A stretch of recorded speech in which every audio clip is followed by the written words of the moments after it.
Sa ibang balita, maingat ang operasyon ng tracking team ng National Bureau of Investigation sa paghahanap kay Senator Bato de la Rosa. Habang pinaaalalahanan rin naman ng Mayors for Good Governance ang Senado na huwag konsintihin ang pagtatago ni Senator Bato. Si Juan Antonio nakatutok. Kinundina ng Mayors for Good Governance ang umano'y pagkanlong ng Senado kay Senador Ronald Bato de la Rosa matapos ang 6 na buwan na missing in action at biglang pagpapakita sa Senado para sa pagpapalit ng liderato.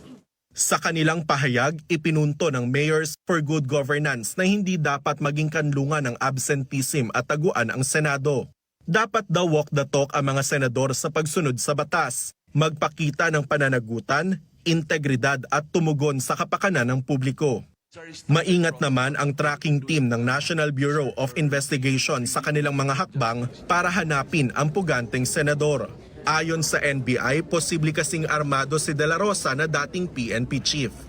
Ang presumption namin lagi is armado yan at delikado yung magiging approach. So, ang instruction po natin sa ating mga law enforcement, sa ating mga NBI agents, is to proceed with caution every time na limbawa nag-positive na or even do sa area na suspected na talagang nandoon siya, is kailangan maging maingat po sa pag-uli. Dahil that's always the presumption. Especially Senator Bato, who used to be chief of police natin.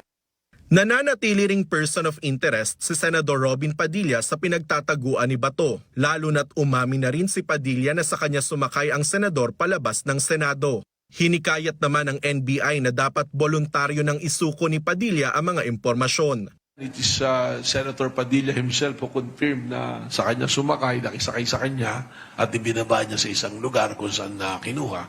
So I think without even the law enforcement asking Senator Padilla kung asan, I think he's a responsible senator, responsible citizen na alam na niya na ngayon na dapat balagot sa batas. Siya na mismo ang voluntarily to shed light. Hindi naman inalis ng NBI ang posibilidad na nasa Davao City ang senador, lalo't marami itong kaalyado sa syudad. Nilinaw rin ng Bureau of Immigration ang mga ulat na nasa New York si Senador De La Rosa. Nakansela na raw ang US visa ng senador noong January 2020. Ayon sa BI, walang record ang pag-alis ni Bato. Just like atong Senator Bato is still inside the country and we will be enforce that warrant of arrest. Nananatiling subject ng isang matinding nationwide manhunt si Senador De La Rosa. Juan Antonio, IBC News.